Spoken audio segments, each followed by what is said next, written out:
Hi, I'm Ben Richardson, and you're listening to the Karate Podcast, where we talk about karate, the competitive sport of kumite, and the warrior's journey.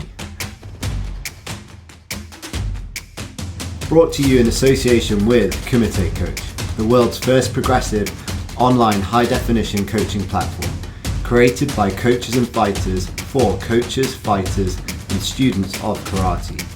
Join KumiteCoach.com today and take your karate to the next level.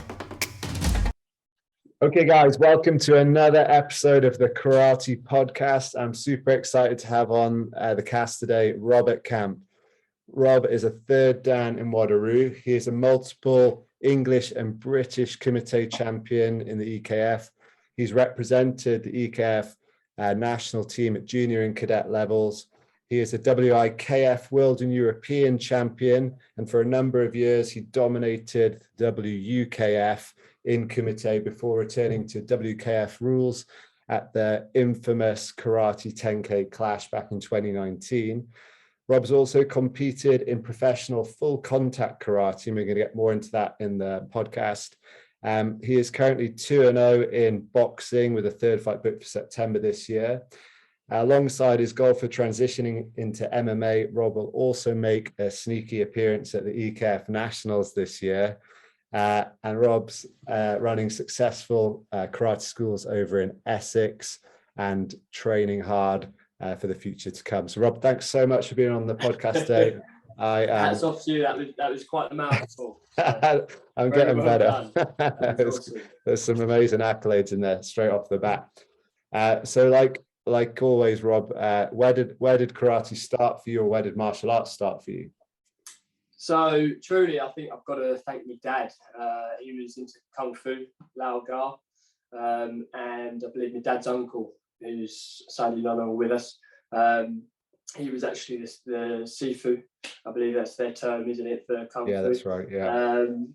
And I actually started training there when I was about 4 for only a couple of sessions, but it was late in the evening and it was just too late for me. And then I think about 6 months after that, Sensei Dave Phillips opened a karate school in my primary school, and I was hooked. And if I wasn't being taken to karate, I was whinging, and if I wasn't obviously competing, I was whinging more. So it was just a case of train, and that got me hooked, as I say. That was that. Fantastic. And so what was your experience of joining that karate club? Was it a traditional club, or was it a club that immediately put a focus on kumite? How did that evolve for you? Sure. So it's very much tied into traditional roots. We've trained with Sensei Suzuki many times, Fantastic. and she, who I'm now actually affiliated with, Miss Eleni Suzuki Sensei, through Suzuki Art Karate Do. And so that really sort of tied into the traditional side of things. I started karate actually, in school, as many people did. I had a bit of a hard time. I joined late into a school. You've brought back some memories now. I joined late into the school from moving schools early years, and just found it a bit difficult. So my initial belief in martial arts was to be able to, of course, handle myself, as everyone would want to be able to do. I think it was an element of fear of being pushed around. And I think having that element of fear was the most motivation needed for any man to really get on and do it, pull their finger out. And with that, my real drive was to be able to have a complete martial artist in me. And it was only until I started competing later on with Dave, I think I was probably around 10 years old, when we were every month either in Germany or Venice or Las Vegas, here, there, and everywhere we were competing. And I found that it's a bit limited with the rules of karate. Yeah. So you with the modernisation of the sport, it can be quite limited. And it was only until I was sort of 18, 19, 20 years old where I started searching for that more overall martial artist aspect again, but always keeping my roots with karate. But for me, for sure, it was always about being able to, handle myself and perfect an art. Really, I mean, we do karate, jiu-jitsu, kabuto. I mean, I've trained with Sensei Craig Phillips as well. Obviously, all my life, Dave Phillips, his son, and he's just an incredible martial artist all around. Someone who I've seen do things that I've never seen anyone else do. He's Craig Phillips. He's the man to me, and that really inspired me. But as I say, the sport takes over your life a bit. I was playing basketball in my teenage years, and I had to decide, do I want to do karate for the England team or basketball for Brentwood or Essex, but of course, karate for England. And you sort of just tie into kumite. So that was that, really. But yeah, like I say, since growing up a bit more, it's I've fallen back into the MMA world, the kickboxing, the boxing, all styles, because I want to test myself against the people that made me start when I was a kid. Yeah. Those that I might have been scared of, Yeah. And I would have been a bit like, oh. Whereas now, I want to prove myself, only to me. And, that's why I'm always happy just turning up and getting on with it, because that's what it's for. Yeah, amazing. Can I just touch back on those school years as well? Because, I was someone who moved schools probably at a similar age, maybe, probably similar age. And karate was something that I definitely found solace in, as I was, felt like I sat on the outside of that school group. But I remember I was the only person, I think, in my year that I knew of that actually did karate. Out of the people that started with me, I don't know of any of them that stuck it through to black belt. And I just wondered if your experience was similar. I was very fortunate. My sensei was quite the businessman, let me say that much. So he had a very successful club through the years. And I grew up with black belts above me throughout my years. And I had a little team of, brotherhood, you know what I mean? And we all took our black belt. There was 5 of us that took our black belt, followed by a couple more that were delayed due to injuries. And a few of us actually continued on the England team as well. Fantastic. Together. So, we were very fortunate with that. For independent reasons, of course, I always stuck with Dave. He was like a father figure to me. But I know he was difficult to bear at many times. So not many people did stick with him. And as you can imagine, the politics in karate in the past, even today, I believe it's caused tensions in the past with people. I know when a kid, or even competing, I was always told, you're not there to make friends, you're there to win. So that always put pressures between you and other people. And it was, you had to sort of take a step back and realize that actually there's more to it than that. So again, back to your question, I was very fortunate to have very like-minded young athletes to bounce off of, and with that, the competitiveness and the nature of the competitiveness just grew. And I think we've all got each other to thank. And I think now I still get the odd person message and get in touch and say, oh, we've got to do a bit of training here and there, which is really nice. So I'm grateful for that. And would it be that close group unity that pulled you through the teenage years? Because as a coach, I see a huge drop off generally as people start to hit that 14, 15, 16. They've got GCSEs, but they've also got boyfriends, girlfriends, social life kicks in. And it seems to be a massive struggle for a lot of youngsters to stay engaged at that point in their life. So how did that work for you? So that was a really difficult time for me. Again, my life was training and turning up to competitions every week, and with the end goal of winning multiple world championships like my heroes that have done it before. And it was just a case of not everything went to plan, and I found myself quite alienated, and I was quite lonely with that. And of course, you find ways to cope. You find ways to discover yourself. Yeah. And that led me to then. I remember saying to my parents, actually, I'd come back and forth in and out of competitions in my later teens, trying to reconnect back into the karate world and everything else like that. And it just wasn't fitting quite right. So I said to my parents, I'd either be joining the Marines. They didn't like that, so I proposed that I'd join the cruise ships, and I did that for a couple of years. Right. And that's when I come back, and I felt like I really sort of grew there, and sort of got myself back on the straight and narrow. And I missed training and fighting that much that I was just desperate to come back and get back into it. And again, that's where I got back in touch with Joe, and he thankfully had me on the 10K, and that sprung me back into action. But yeah, I struggled in my late teens. I feel like you say, a lot of people do fall out. Yeah. Not fall out, but fall out of training and lose touch. And with that, you know, there comes a lot of confusion at that age, I believe. You know, your whole life, you've got this sort of ever-growing ladder of unity and everything else. And it was a very weird time for me, I believe. Yeah. Yeah, so you went off on a cruise ship as a personal trainer, I believe. Is that right? That's right, yeah. So in that time period, were you still actively training yourself in karate, or did you find people to train with? Because going from that to the 10K is quite a jump. That was it, yeah. I was in good shape on the ships.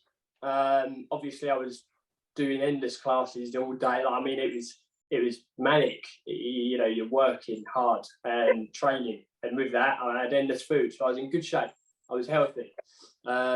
My way of dealing with the entrapment of being on a ship for so long was after work, I'd go and run through my caddies. I'd go and hit the bag, and I'd go and, you know, after my weight training or whatever else, I'd go and do my karate.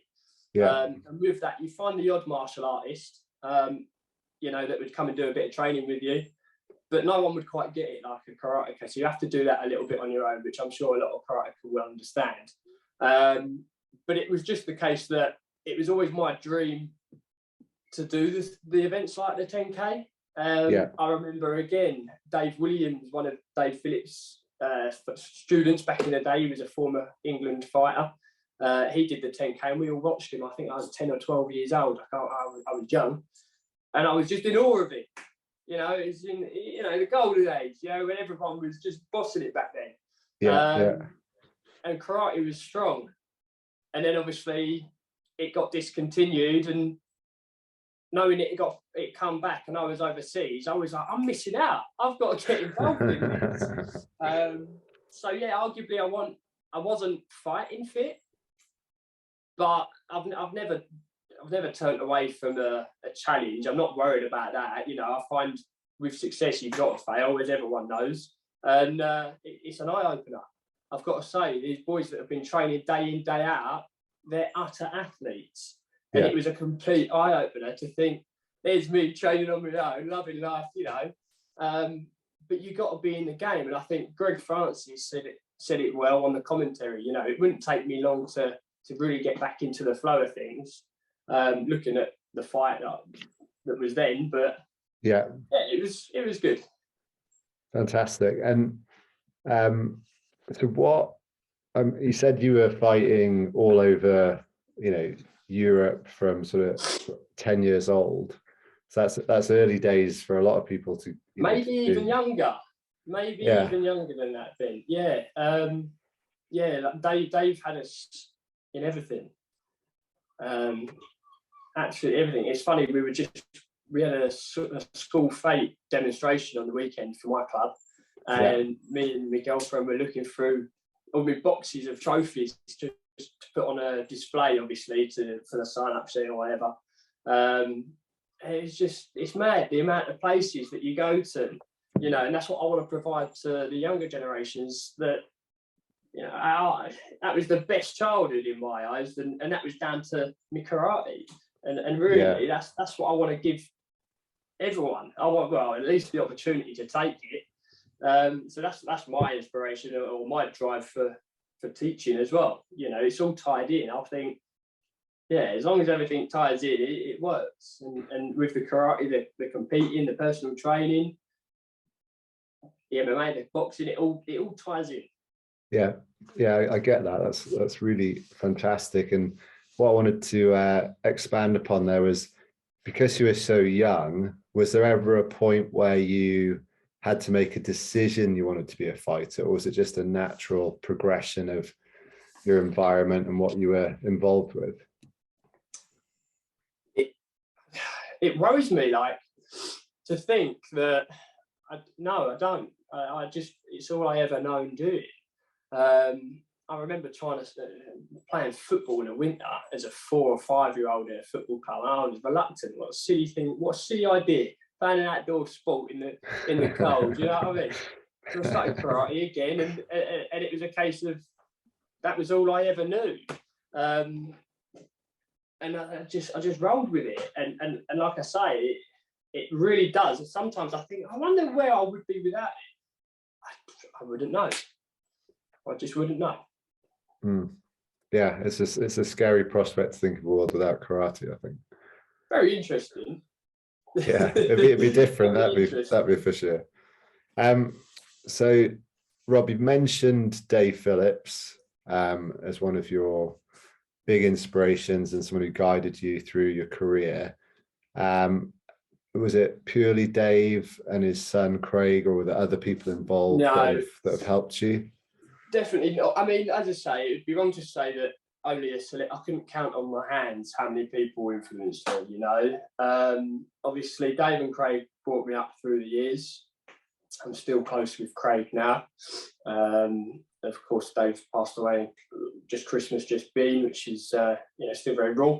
But of course, you know, it's the likes of, I mean, I went and trained with Terry Daly. He had me tuned into him like no one else had ever been able to do.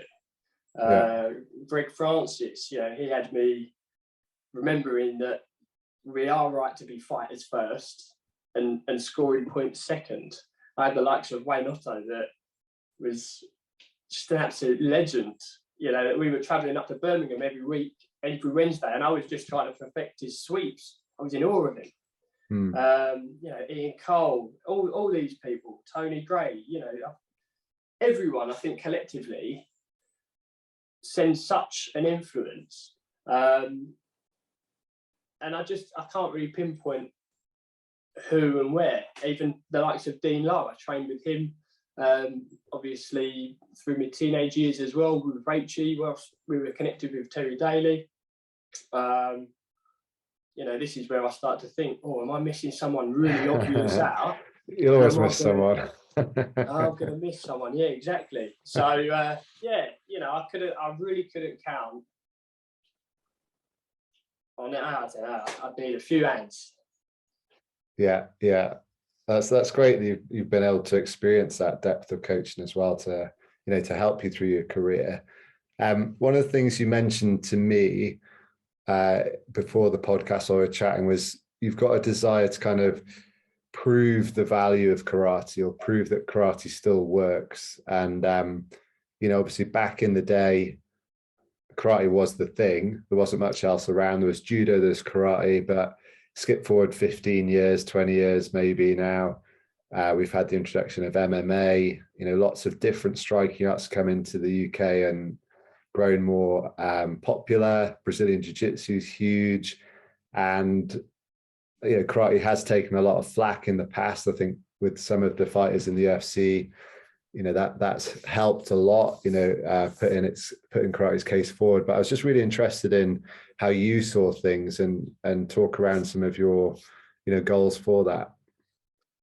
So don't get me wrong, there's been a lot of adjusting to the full contact game rather than just karate alone, as anyone would expect. However, I do believe that everything's within karate, and that's where the limitation of just Kazami gags are almost a little bit, okay, that's the sport. You've got to respect that as the sport. However, if you, I just think when I go into MMA gyms or kickboxing gyms, anywhere I go, everywhere they're typically in awe of the ability of the in and out, my kicking, and that's all karate and everything. Not only that, but everything that I've learned, for example, with Steve Kerridge, I think the reason why I'm so adaptable is because of the training that I've been through in the past. So even the likes of all these boxing styles and kickboxing styles that we're now sort of introducing as well, it's never not been introduced in the past. For example, you've got Mawashizuki's, Agazuki, Hizugeri, Gidan kicks. You got all of this stuff. But people forget about it. And I think for me, it was just a case of, again, like I say, related to why I started karate in the first place. One, I want to make sure my training that I've done in my entire life hasn't been wasted. I want to prove to myself that it's effective. And secondly, you're right. I think I want to showcase just how effective karate can be when it's applied effectively in these mixed environments with martial arts, and just try and promote the sport again, because I grew up in the era of everyone pulling the crap out of it, pulling your pants down for it. Oh, Karate Kid, yeah. And in a way, it's like I want to give back to the name a little bit, and I guess just fighting is that ultimate test. Yeah. Yeah. Because absolutely. a lot of stuff isn't practical, but it's useful to train for. But the outside world, they don't see that. They don't understand that. Unless someone's winning, dominating, and then they might listen. So I guess it's about trying to grow some sort of, following that you can influence. And then my aim, long term, is I know I can't fight forever, but I'd love to see a martial art being introduced into every school nationwide. Yeah. What martial art that is, doesn't matter. But it's the training, it's the way that it's done that it molds people into the way that they are. And I think that is so effective. It opens so much doors for them. Yeah, I agree, absolutely.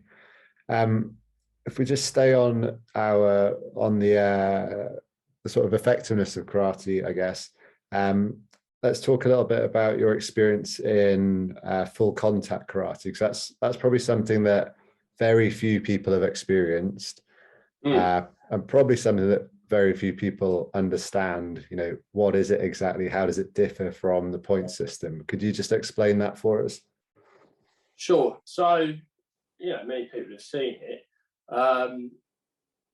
The first full contact fight was the professional karate in Dublin. I think that was October just been. And that was a great fight. It's different to adapt to, obviously, especially against another karate fighter, because you can tell that they kind of want to still do the in and out, but it's impractical when it's continuous. Yeah. And I like to fight in a phone box. It's where I like to be as well. So equally, the point scoring aspect of karate, how many times have you seen a good fighter lose to someone which is a little bit, you could argue the point, and I'm not getting into it because that's not relevant. But it's then where you think, if that was in a full contact situation, would that be any different? Yeah. And that's where I'm really enjoying that. So, I mean, the full contact karate was great fun. It was about obviously learning how to feel with your partner, or not your partner, but your opponent, rather than constantly being 2 meters away and looking for that sort of target. You're more in there, you're more feeling everything, and you're reactive. And I think that's where I shined. And then obviously I got injured in the first round, actually. My thumb, as he was throwing a punch, I've covered up. And again, that's just something in karate. You're just used to doing that because they're pulling it. Yeah. Whereas full contact, my thumb just got punched straight out, both ripped through. And I didn't even feel it. I didn't feel it. I felt something was off, like my glove something was wrong. Yeah. And I've adjusted my glove and there was a thumb just sort of sticking out. So I'm like this, I'm waving at the ref, making sure he's there because he wants to kick me head in. So I'm waving at the ref. They've said, yeah, mate. Anyway, they've looked at the medics have come and looked at it, and he's like, I'm not touching it. And I said, fine. I've walked over to my corner, and I just said to my dad, he was the only person available to be in my corner. So he stepped up to the game, and he done the best job because I don't think anyone else would have done it.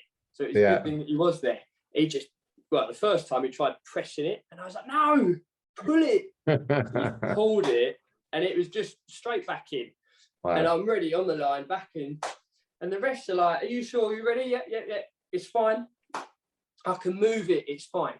So we've gone on 2 more rounds after that, and won unanimously.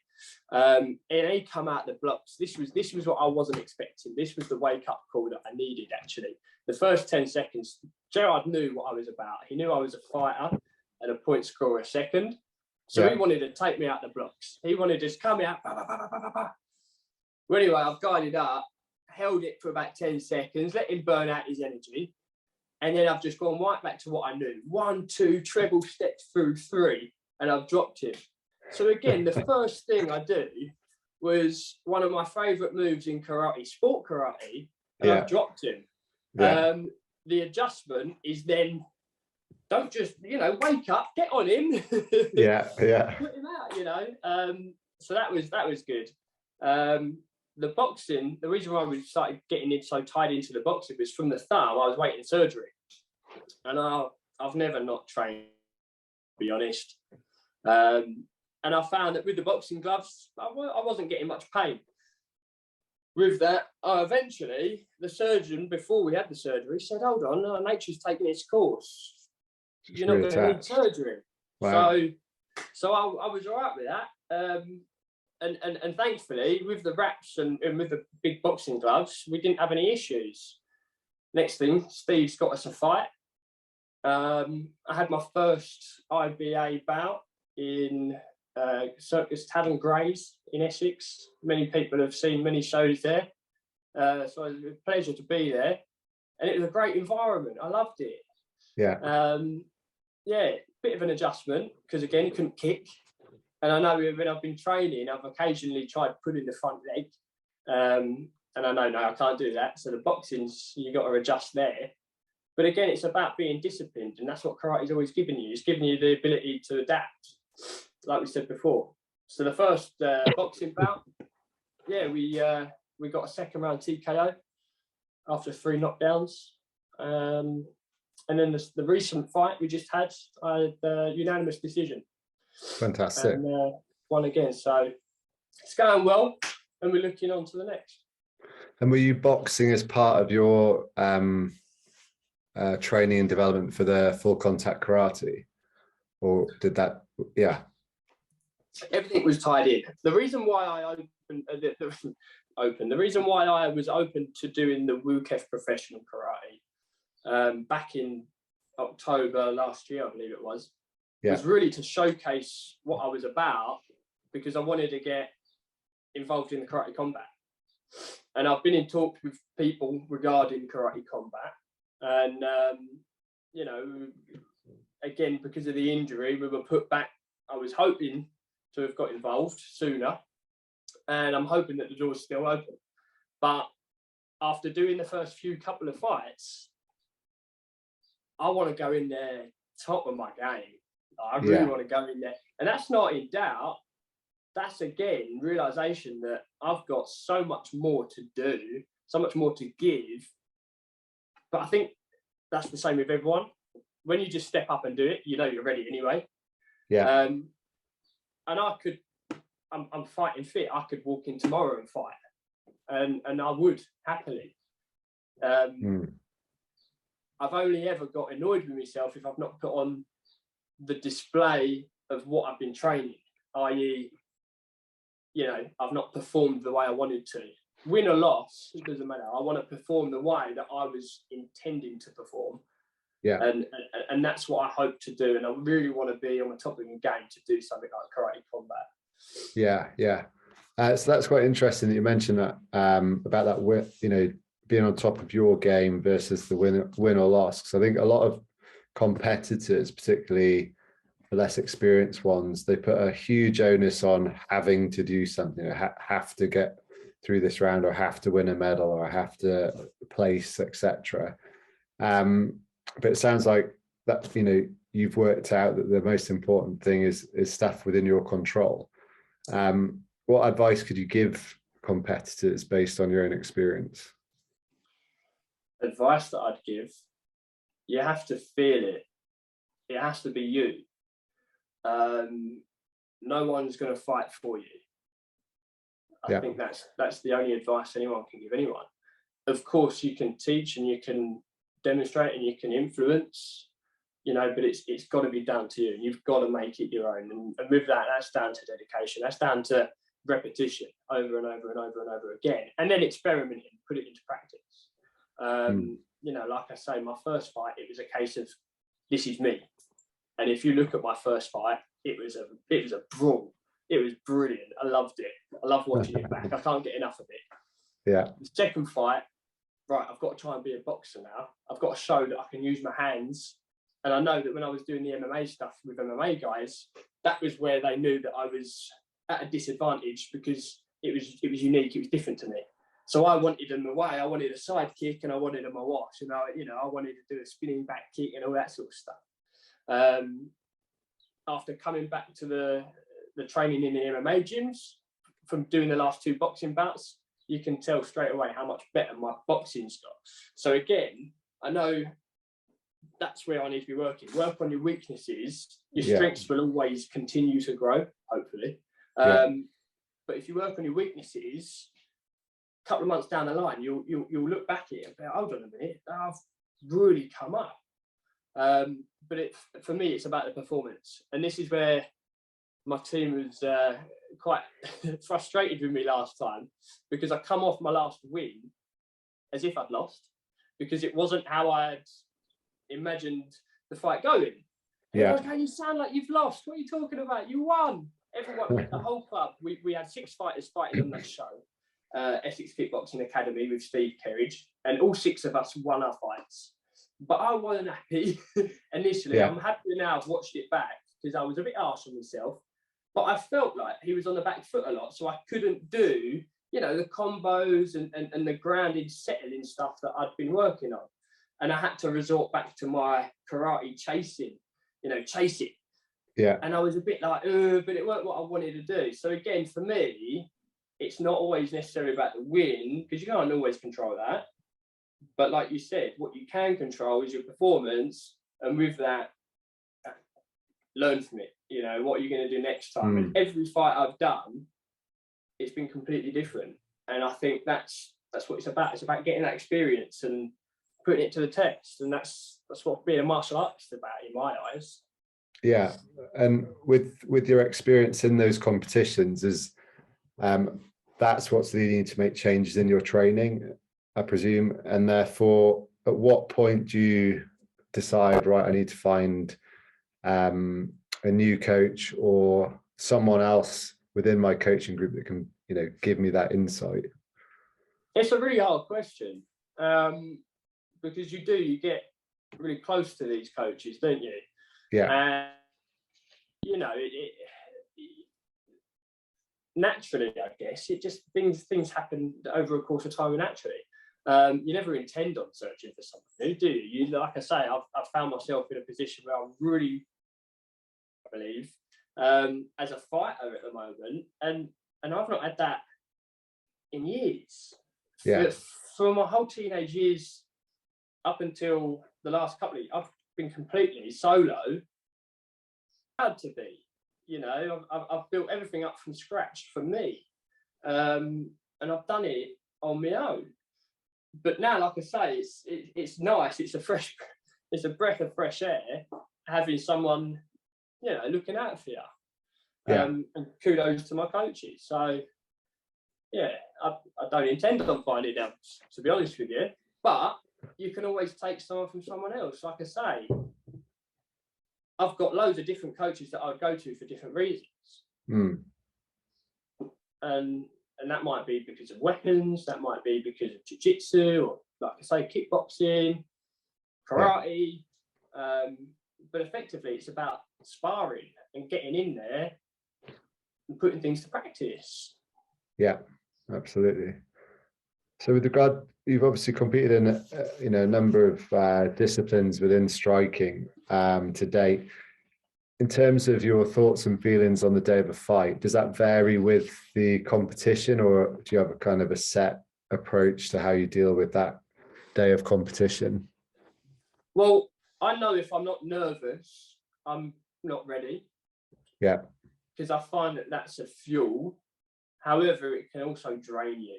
And I've found in the past, coming out of the blue from having, say, ring rust, or, you know, having cobwebs, as you'd say, brushing the cobwebs off,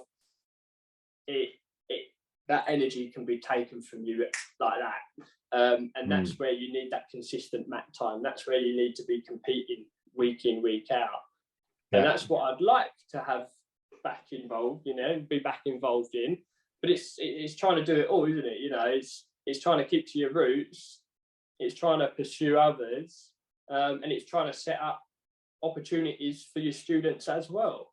And it's, you know, trying to spin plates and juggle too many things, but we make it work, and we keep going. Yeah. And so, as someone who's, you know, you've got a boxing match coming up later in the year, you're actively seeking K1 kickboxing fights. You mentioned to me that you're potentially going into Muay Thai, but we also might see you at the EKF Nationals as well. So, sure. I mean, for me, that's a lot of obviously they're all martial arts, they're all striking based, but they're quite different in very much so the round length, the point system. How are you going to approach this in terms of your training? My training's never really changed too much. You know, I train daily unless I need a day off. Unless I feel like I really need a day off, I'm training daily. So in terms of maybe for the English, I might be doing a few more kumite sparring than I have done most recently. But even in my club with the adults, you know, it's having the attitude that, you know, really, whether it be competition or in the class, you know, I'm teaching you, I'm moving around here, learn from me, you know, have this attitude that I'm relaxed and effectively that's where I'm going to be my best. I just remember growing up through the years, whenever I started to lose my head fighting, I'd just look over at my mum, and my mum would give me that look, and it'd all come back to me like, it's all right, fight with your head, not your fist. So there's that element, I believe, in karate, where I've got to remember that that's where I've got to come back to. But mainly I want to show everyone that, you know, I can still do myself justice, you know, even though that I'm doing all this other stuff as well. Because ultimately, I've got the shared goal, you know, I've got that same. I want karate to be the best for everyone, you know. I want it to look the best for everyone, and I want it to be the most respected. So I don't want to lose that touch of it. And again, that's something that I guess I'm doing for me to sort of, you know, prove to myself that, you know, I'm not losing touch of that, because that's what developed me. Yeah. So coming back into karate and straight into the 10K Karate Clash, which is, you know, a fantastic event, something that really does promote the great sport of karate and highlights it really well. How is that? I mean, that's quite a big stage to step out onto, regardless of whether you've been competing regularly or not. It's very different from rocking up at a leisure centre. You know, that's the proper stage. Was that a very different experience, or was that something that you were able to just sort of shrug off and focus on the game? I thoroughly enjoyed it. You know, it was where I wanted to be, and with that, I just embraced it. Yeah. Unfortunately, it was over quicker than I'd expected it. However, you know, there's going to be another one hopefully, and we'll be involved in that as well hopefully. So yeah, I've always been, you know, I remember walking out when I first represented England for the All-Stars Europeans. I remember walking out into the stadium the day before the competition and just feeling this, you know, energy. Yeah. And there's nothing like it, and I love it. My hairs are standing up thinking about it. I was 14 years old. I'm 27 now, and it still makes my hair stand up. The thought of that stadium, like, come on, I want to be in these places. I want to feel that. There's nothing like it. Yeah, that's fantastic. Yeah, fantastic. So how one of the things I wanted to ask you was, obviously you're still an active fighter, very much so, but you're also a coach now.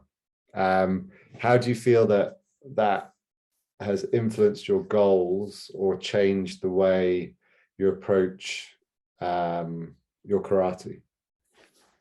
I think I've learned massively through my own mistakes to understand kids are kids as well.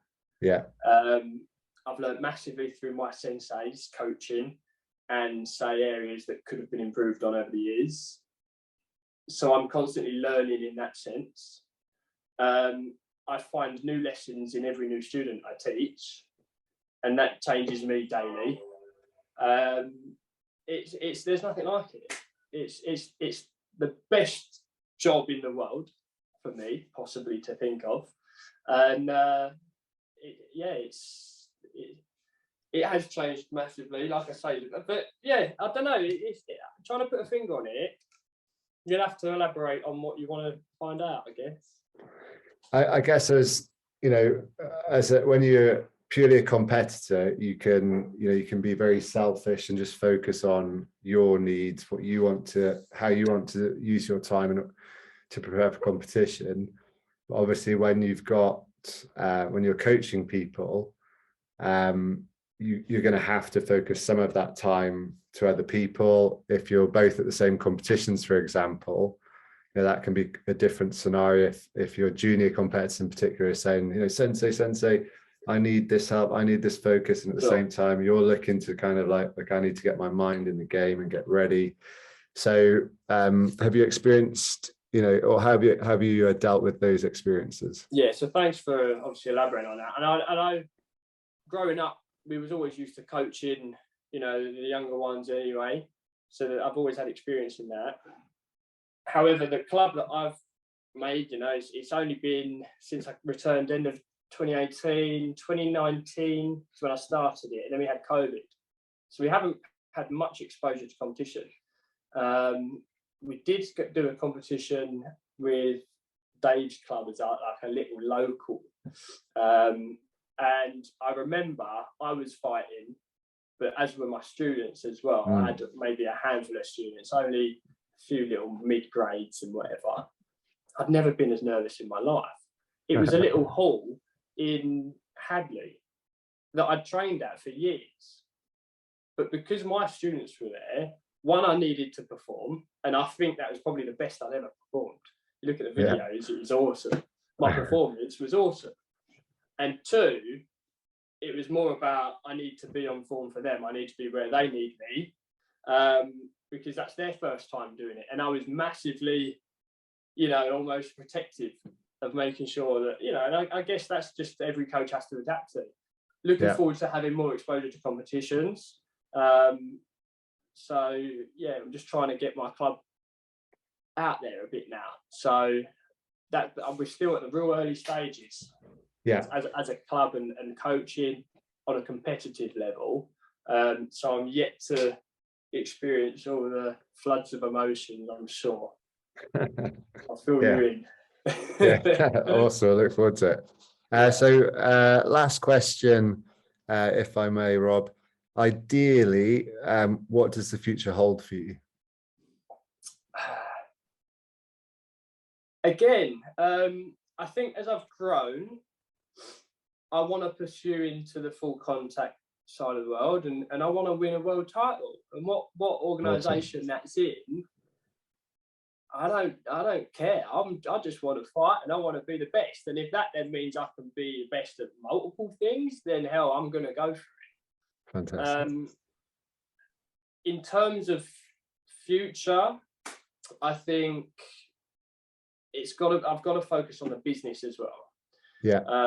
The personal training complements the income, but the karate is really the focus. And I want to get more schools again. Now that the COVID's cleared up, I want to be getting more schools. I want to set up futures for the people like myself that I don't know what I'd be doing without it. Yeah. I want to be able to sit and watch people like me come up and be proud of that, because I know when my sensei was watching me and people like me train together, he looked like he was on cloud 9. And you can't describe that. There's that's what I want, and if I can do that, I'll be a happy man. You know, but yeah, I do want to win some titles. I want to win some titles. Awesome. Hey, Rob, look, I really appreciate your time. I know you're busy. It's been great to hear your story so far. I'd love to get you back on and see how it's gone, particularly with the karate and the boxing. And we'll put in all your details so people can contact you on Facebook or Instagram, your website, get everyone hooked up with you who wants to reach out and make contact. I wish you all the best for the future. I'm looking forward to seeing you succeed. It was a real pleasure talking with you, and look forward to doing some more soon. Thank you very much. Right. Thanks, Ben. Thanks, all the best. God bless.